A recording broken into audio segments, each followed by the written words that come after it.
Magandang agham, hindi na bago sa ating mga Pilipino ang paglabas-pasok ng mga bagyo.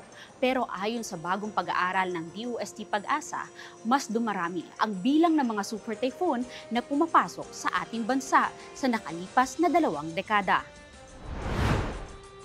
Sa ginanap na Pilipinas Kapehan, ibinahagi ni Dr. Joseph Vasconcillo ng DOST Pag-asa ang resulta ng kanilang bagong pag-aaral.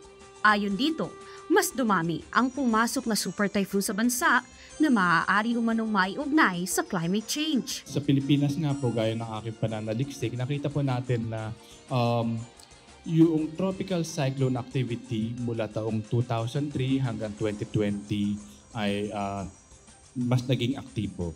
Ikalawa po, meron po tayong bagong pag-aaral. We concluded in that study that there is a recent increase in the number of super typhoon in the Philippines. We have concluded that at the same time, 2003 hanggang 2022.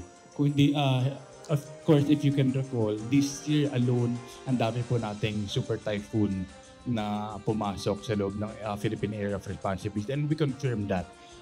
The question is whether it can be attributed with climate change. However, the recent increase in super typhoon in the Philippines, there are evidences pointing that it could be possibly attributed with anthropogenic climate change.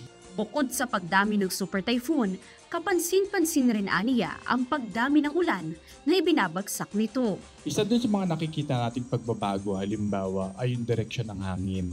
So napakarami po nitong mga nakalipas na taon na yung mga hangin habagat, sabi ko hangin habagat, ay na-enhance gawa ng mga bagyo na pumapasok sa loob ng Philippine Area Responsibility at nagdudulot naman ito ng mga malalakas na ulan na dapat ay yung isang ulan na ibinagsak nila sa loob ng isang araw ay katumbas na ng isang buwan. Madalas pong nangyayari yan sa Pilipinas. Kaya kailangan po natin na mas maraming pag-aaral. Nang matanong kung kaya ba ng mga teknolohiya ng DOST Pag-asa na makasunod sa mabilis na pagbabagong ito, sa mga nakalipas na taon, unti-unti pong nagkakaroon ng modernization ang DOST Pag-asa ukol sa pagtataya ng panahon, hindi lamang po sa usaping weather at pati na rin po patungkol sa klima. So weather and climate. Kaya po ang lagi natin binabanggit mula dun sa pagkakapasa ng DOST Pag-asa Modernization Act ay the Weather and Climate Authority. So nandun na po tayo sa direksyon na ang mga teknolohiya ng DOST Pag-asa ay nagiging makabago at sumasabay sa hamon ng panahon. sa ilalim ng Pag-asa Modernization Act of 2015, pinagbubuti ang operational capacity ng DOST Pag-asa sa pamamagitan ng pagbili ng ahensya ng mga makabagong teknolohiya, pagsuporta sa pagpapalakas ng mga pag-aaral at pagbibigay insentibo gaya ng mga allowances at scholarship sa mga empleyado nito upang mahikayat na manatili sa DOST Pag-asa at magserbisyo sa ahensya ng buong husay. Sa tulong nito, masisigurong mabibigyan ng tama at napapanahong impormasyon ang publiko sa panahon ng weather at climate disturbances.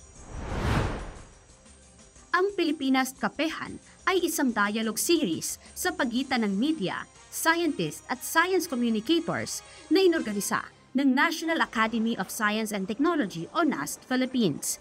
Dito, tinatalakay ang mga isyu sa agham, teknolohiya at inobasyon at ipinakikilala ang mga awardees at members ng NAST, gayon din ang kani-kanilang kontribusyon sa agham.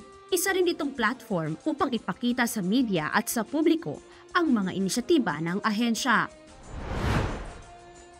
At yan ang aking balitagham sa araw na ito. Mula dito sa Quezon City, ako si Desa Maderal, delivering science for the people, one DOST for you, solutions and opportunities for all.